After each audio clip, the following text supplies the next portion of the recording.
Before we get started, please don't forget to rate and review wherever possible. It really helps our podcast find the ears of listeners just like you. Also, if you have a story to tell, don't forget to submit it via email at contact@campfirecultpod.com or leave a voicemail message at 720-297-8608. You can also follow us anywhere socially at campfirecultpod and visit us online at campfirecultpod.com.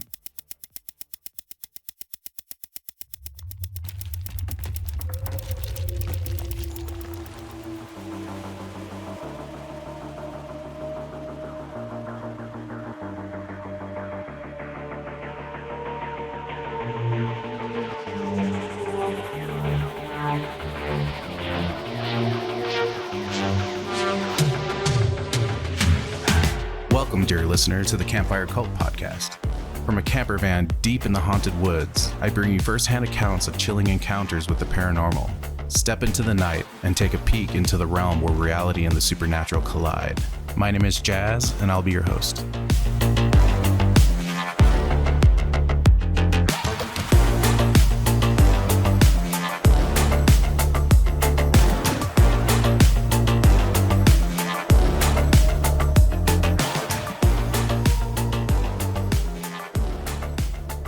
Welcome back, campers. In this riveting episode, we're doing something a little bit different as we delve into a spine-chilling fictional tale by the enigmatic writer, Saturdead. With permission to add audio narration, I want to feature more outright fiction on occasion. This episode is the first in what I'm hoping is a recurring series featuring some fantastic short story writers. If you want to read more of the author's work, you can find it at the subreddit Saturdead or at the link in the show notes. Now, onto the story of a harrowing journey that begins with a seemingly mundane task of finding a property for a biodiesel plant in Tomskog, Minnesota. As the story unfolds, a mysterious cabin, a forgotten journal, and a malevolent entity blur the lines between reality and nightmare. Fasten your seatbelts as we navigate through the fog of lost memories, dark revelations, and the lingering question, are we forgotten or is something forgetting for us? Back in 2017, I was about 6 months out of an internship with a local law firm. I was a junior legal assistant as part of a retainer team for a statewide biodiesel business. It wasn't my only assignment, but it was the one I was formally hired for. However, during downtime, I was bounced around various teams all throughout the year. It was early February when the call came. The biodiesel place had a new owner, and he wanted to shake things up. Our jobs were safe, but he wanted to make some investments. New manufacturing plants, 2 in Missouri and 1 to the west, within reasonable driving range from their warehouses. Only problem was, there were no suitable properties to build on. This could be a multi-million-dollar kind of thing, but we didn't have a property to sign off on. That is until I realized the area they were looking at, my old hometown of Tomskog, Minnesota. I suggested looking into an old property I'd gone by 1,000 times on my way to school. It was this massive empty field on the outskirts of the town, with nothing but a few rundown houses that could be easily torn down. We knew the place was privately owned, but had no idea of who the proprietor was. My boss was ecstatic. See, the client had been considering calling the whole thing off, but if we could offer them a property, we could probably get a fat bonus check along with a finder's fee. It would be enough to take the junior part off my job title. Since I suggested it, I was given time off to get in touch with the owner of the property. There were some initial problems. The original property documents had been damaged in a flood back in 2014, and only part of the archive had been digitized. The document I was looking for might not have been digitized yet, and since no immediate documents were available, I was starting to suspect the worst. The clerk at the municipal office promised they'd get back to me with a name within 4 to 8 weeks, 12 at the most. That wasn't an option. So I packed my bags, handed my cat to my mom, got the fancy maroon BMW company car, and set my sights on familiar roads. It took me 2 stops for gas and a needlessly complicated detour because of a fallen oak tree, but I made my way to that field just as the sun started to set. After all these years, it was exactly as I remembered. One large empty property, now covered in mud-stained February snow. A rundown barn at the edge of the property, and a small 1-story log cabin right next door. All roads were overgrown and there were no discernible paths out there. I considered going back in the morning, but I figured I had some time left. Maybe there was this big plaque with the name of the owner out front. If so, I could have it all settled in a day and be on my way home before I even had the time to unpack. It was getting late and the shadows were growing longer, but I was willing to roll those dice. I double-checked my phone, got a flashlight from the trunk, and locked my car. The snow was deep enough to reach my knees. My fancy shoes felt like paper, the cold went straight through. Still, I pushed on, beelining straight across the field. I severely overestimated how much time I had left. By the time I got to the cabin, it was already getting dark. Using the flashlight, I took a quick lap around the place just to make sure I wasn't walking into some kind of hillbilly trap room. It didn't take long for me to realize that this place had been abandoned for years. Not only was it boarded up, but the boards used were rotten. That the place was standing at all was nothing short of a miracle. I tried knocking a little just to make sure no one was home, but I wasn't holding my breath. The place was desolate. I looked for some kind of name, or plaque, or hell, something carved into a wall somewhere. Anything. But there really was nothing. I considered coming back in the morning, but I could see dark clouds on the horizon, and I didn't want to walk through that snow more times than necessary. I decided I'd do a little urban exploring. After all, if the door was open, it wouldn't hurt to have a peek inside. Walking up to the door, I noticed something strange. There was a carving at the top of the door frame. Word by word, my flashlight revealed the full sentence. No one has ever lived in this house. I tried to wrap my brain around it. It didn't make much sense. What the hell did that even mean? Of course, someone had lived there, someone built it, and someone owned the property. Why would there be a house in the middle of nowhere that no one had ever lived in? I hesitated. Something told me to just walk away and come back in the morning. But the clouds on the horizon and my freezing feet were telling me otherwise. There was a carving. That meant someone had the habit of leaving messages. Chances were there might be more of them inside. Twiddling the handle a little, I noticed the door was unlocked, so in I went. The cabin had a very basic layout. There was one large room with a wooden bench facing a simple fireplace. There were 2 handmade tables, and the westernmost wall was lined with dried herbs, mostly blue and black. There was a surprisingly clean cowskin on the floor, as well as a small door on the easternmost side of the room leading to a kitchen. It was mostly just an antique kind of stove and a couple of cabinets, but whoever had lived there must have been accustomed to a sparse lifestyle. But no, that wasn't it. I had to correct myself. The carving said no one had ever lived there. Then, why the furniture? I decided to ignore the message for the time being, instead focusing on finding the name of whoever owned the place. There might be some initials on the handmade furniture. I gently moved the bench and tables first, going over them with my flashlight. There were no obvious markings, but another problem quickly arose. My flashlight was giving up on me. It started to flicker. Looking around, I could see no other possible source of light but the old fireplace, and I couldn't imagine that thing not being clogged. Then again, there was firewood, and I did have a lighter. I quit smoking about 2 years prior, but I always kept it around, just in case. Breaking off a piece of bark and lighting it, I double-checked to make sure the smoke cleared and went up. Surprisingly, it did. Glancing at my phone, I figured I could use it for a flashlight as well, but I didn't want to drain the battery. Instead, I lit a fire and left the front door open just in case the smoke didn't entirely clear out. Carbon dioxide poisoning ain't no joke. As the fire sputtered to life, I sat down to take a breather on the bench. It was a pretty cozy little cabin, the kind of place you'd stay in a night or two when going fishing. I could imagine my dad warming his hands by that fire. I lost him in 2010, but that was the kind of place he'd always been most at home in. As I warmed my hands, watching my shadows grow longer, I could imagine him sitting next to me. I could almost hear him. And in that moment, my eyes drifted to a space right in front of the fireplace. A space where a small iron plate protected the floor. I don't know what drove me to look closer, but I realized there were no screws or nails keeping the plate down, so with a quick touch of the fire poker, it came loose, revealing a sort of makeshift metal box. There were 4 items in total inside: a broken pocket watch, an empty hip flask, 3 spent shotgun shells, and a small journal. I went straight for the journal, checking for a name. It was getting darker outside, so I huddled around the fire. As snow began to tap against the wooden barricades, I had 2 choices: to steal this journal or to read it by the fire as the storm raged on. It was my cold feet that decided for me. I took off my shoes and warmed them by the fire. as I started to slowly read my way through the rough cursive text of the old journal. Not the kind of job I'd imagined I'd do at a law firm, but things never quite go the way you've planned. I opened the first page, hoping to find a name. Instead, I was greeted by a strange text. Journal written by... then nothing. That was it.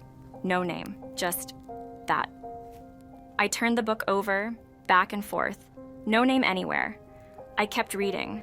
The first page reads as follows. I once had name and creed. A couple of truths thrown to the grave long before my end. Now I remain, battered and empty. My history is unusual, as my mind turns sun-bleached and distant.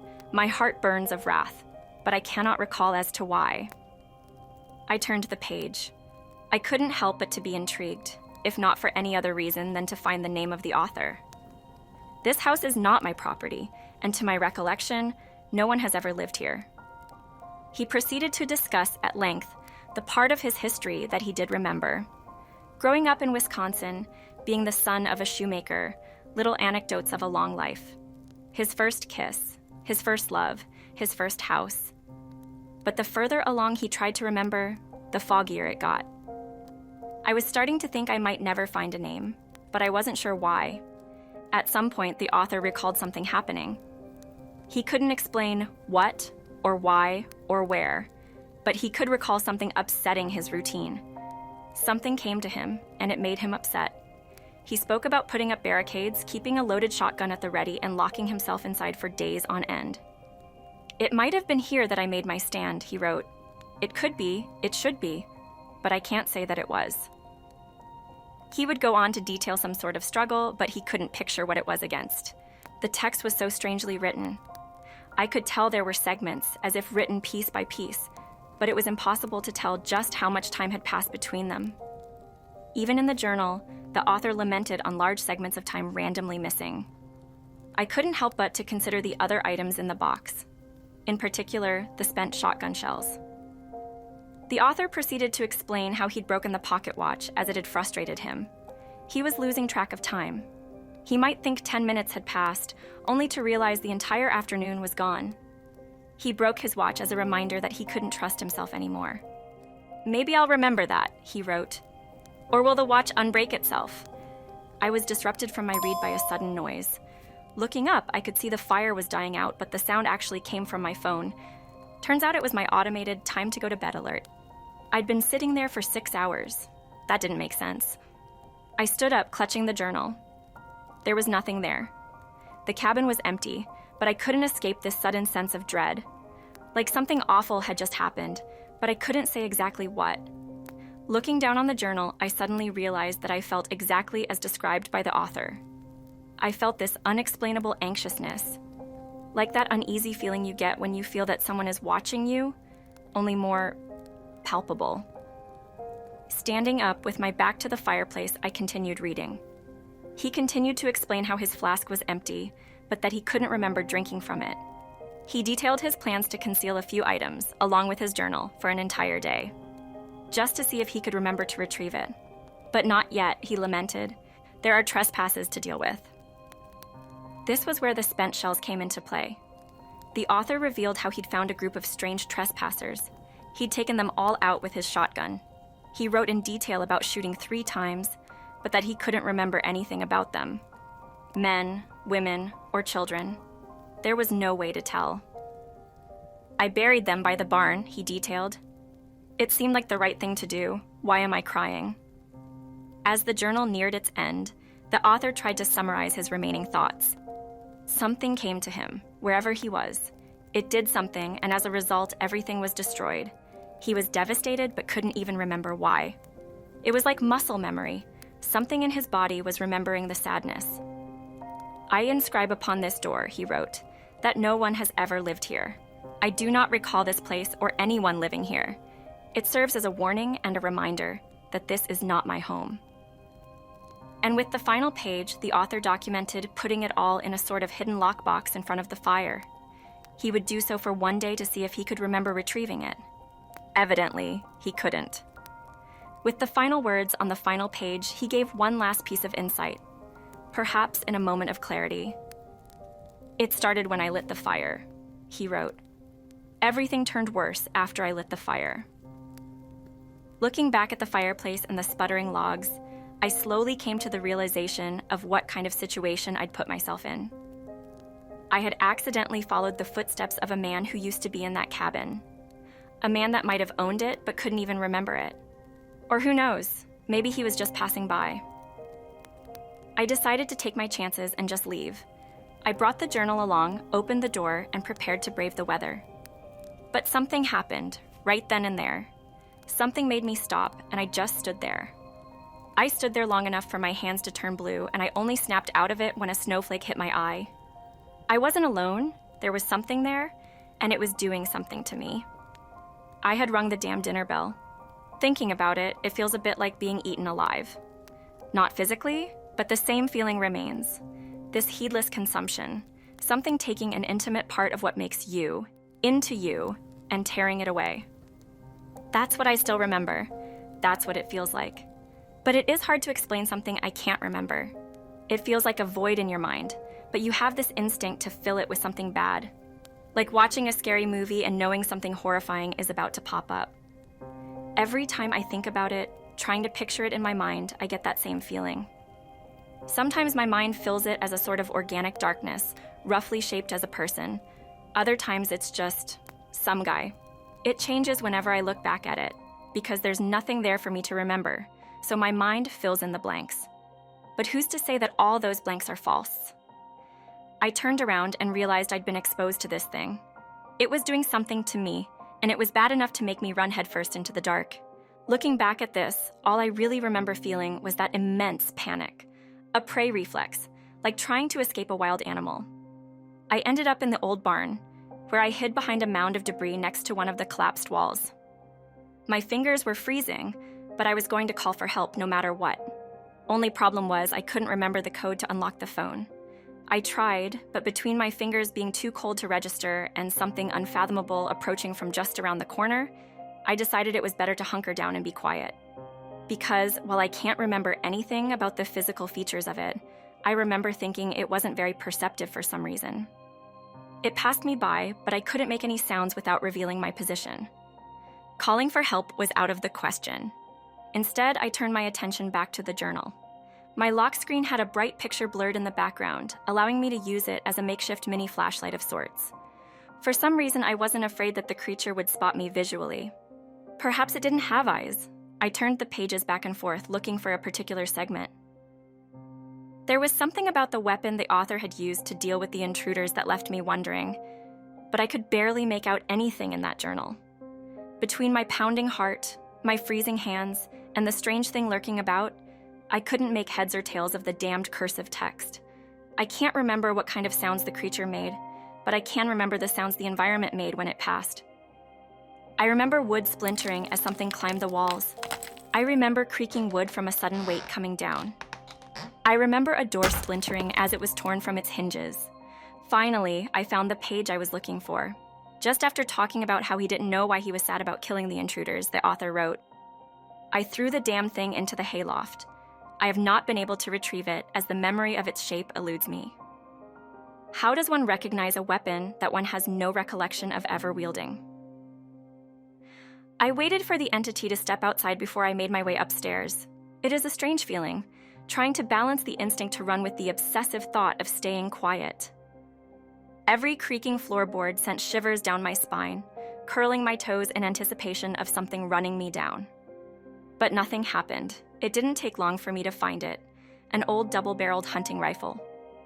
Looking over it, I saw that there was some sort of shell still loaded. Perhaps it'd work, perhaps not. I was no expert, and I didn't have much of a choice but to try. I'd be a sitting duck out there without it.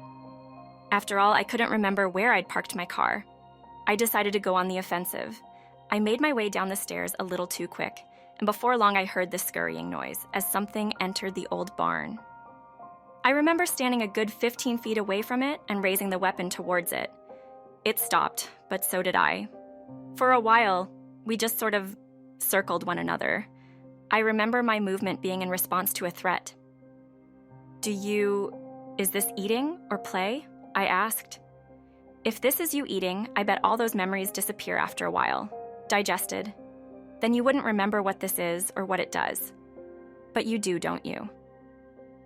I remember tapping the rifle for emphasis. There was a long pause, but I can't remember why. Did it respond? Could it talk? If you're just playing, then you might remember that this thing is loaded, I continued. And you might know what it does. You saw what happened when he used it. You heard it. A shorter pause. We stopped circling.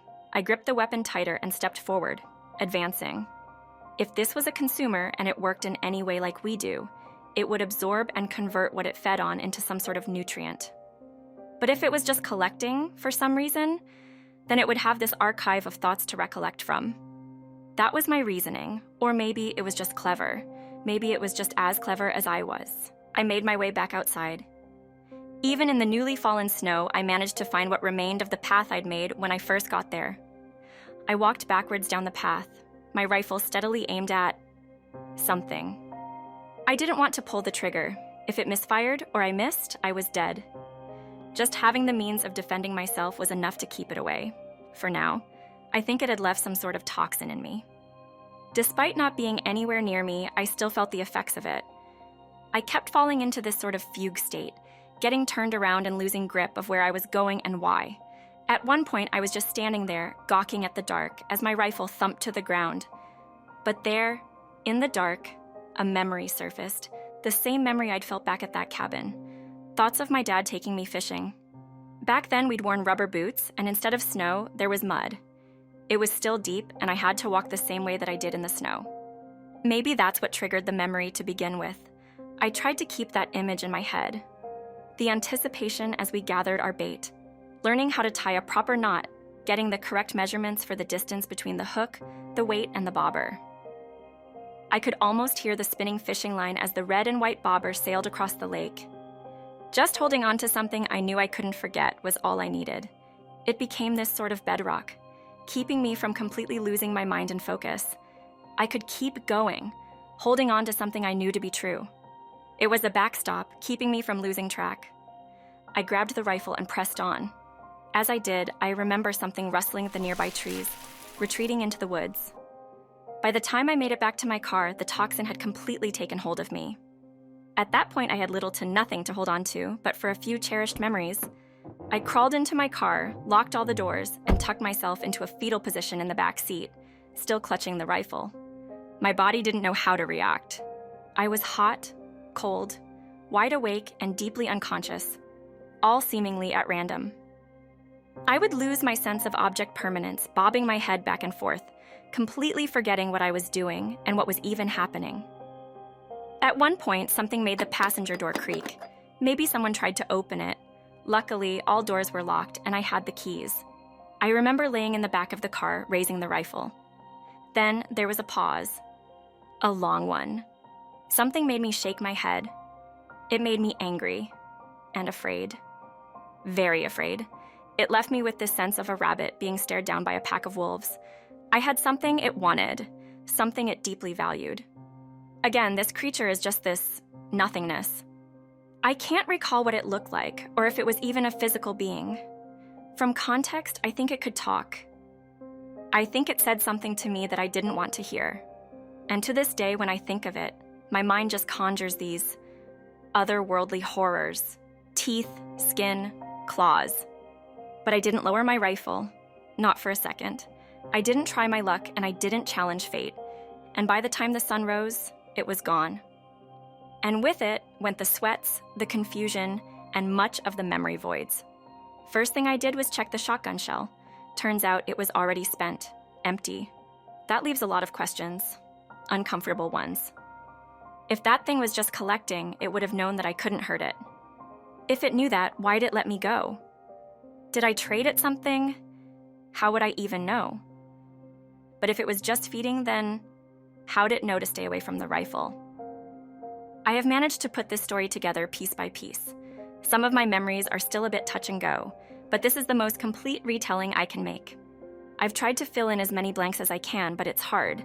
I kept the journal. I think I still have it somewhere. I showed it to my boss, but it was a weak comfort. The client eventually ended up choosing another site, leaving us in an awful position. Needless to say, that trip didn't get me promoted. That happened years later. Yeah, I still work there.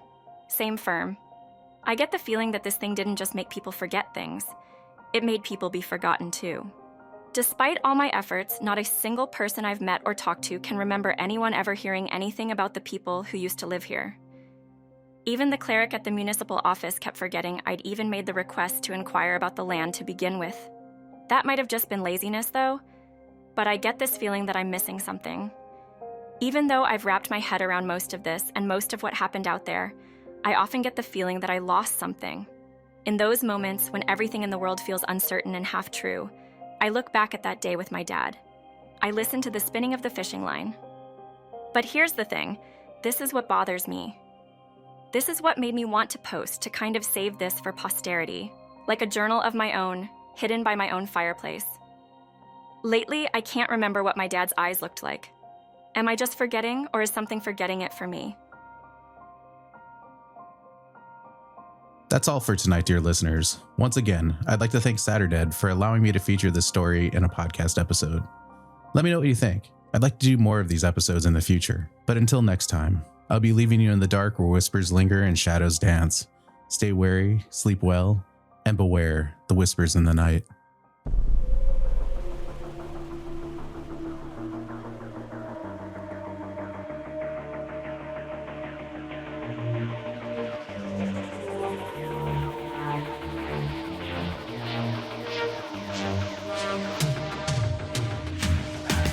If you have a story to tell, please reach out via email at contact@campfirecultpod.com or leave me a voicemail message at 720-297-8608. You can follow us anywhere on social media at campfirecultpod and online at campfirecultpod.com. And finally, if you don't mind, please rate and review wherever possible.